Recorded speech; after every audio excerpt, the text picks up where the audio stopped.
విజయవాడలో జరుగుతున్న తెలుగు రచయితల మహాసభలకు సంబంధించి దివ్య వేదవాణి అనే పుస్తకం ప్రత్యేక ఆకర్షణగా నిలుస్తుంది. దీన్ని తెలుగులో అనువదించిన మరి కృష్ణారెడ్డి గారు మనతో ఉన్నారు. ఆయన అడిగి ఈ పుస్తకం విశేషాలు ఏంటో తెలుసుకుందాం. సార్ చెప్పండి, ప్రధానంగా ఈ పుస్తకం యొక్క విశేషాలు ఏంటి? ఈ మహాసభలో ఇది ఒక ప్రత్యేక ఆకర్షణగా నిలుస్తుంది. భగవంతుడు రెండు రకాల సృష్టి చేశాడు. ఒకటి ప్రకృతిని, ఒకటి వేదాన్ని. ఈ వేదాన్ని ప్రతి ఒక్క సామాన్యులకు తెలుగు భాషలో అందుబాటులో రావాలనే ఉద్దేశంతో దీన్ని అనువదించడం జరిగింది. మహర్షి దయానంద సరస్వతి గారు దీనికి సరళమైనటువంటి భాషలో సంస్కృతము, హిందీలో వ్రాస్తే దాన్ని తెలుగులో అనువదించి ఈ విధంగా దివ్య వేదవాణి అనేటటువంటి పేరుతో ముద్రించడం జరిగింది.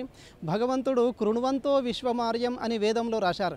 అంటే ఈ ప్రపంచాన్నంతా శ్రేష్ఠ మానవులుగా మార్చాలి అని చెప్పారు. అందుకనే వేదోకిలో ధర్మమూలం అని ధర్మశాస్త్రం కూడా చెప్పింది. కాబట్టి వేదము సమస్త ధర్మాలకు మూలము.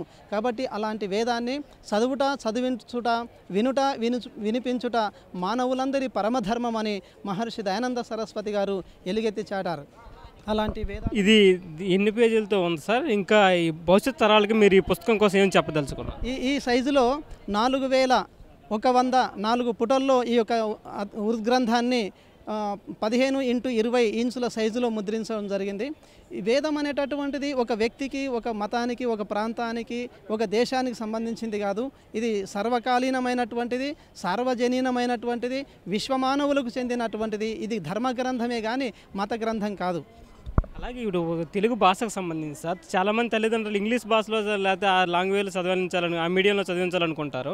కానీ తెలుగుకి ప్రాధాన్యత తగ్గుతున్న క్రమంలో మీరు ఎలాంటి చర్యలు, అంటే తెలుగు భాషను రక్షించుకోవడానికి మీలాంటి వాళ్ళు ఎలాంటి చర్యలు తీసుకోబోతున్నారు? దీనికి ముఖ్యంగా విద్యా విధానంలో ప్రభుత్వము ముఖ్యంగా చర్యలు తీసుకోవాలండి.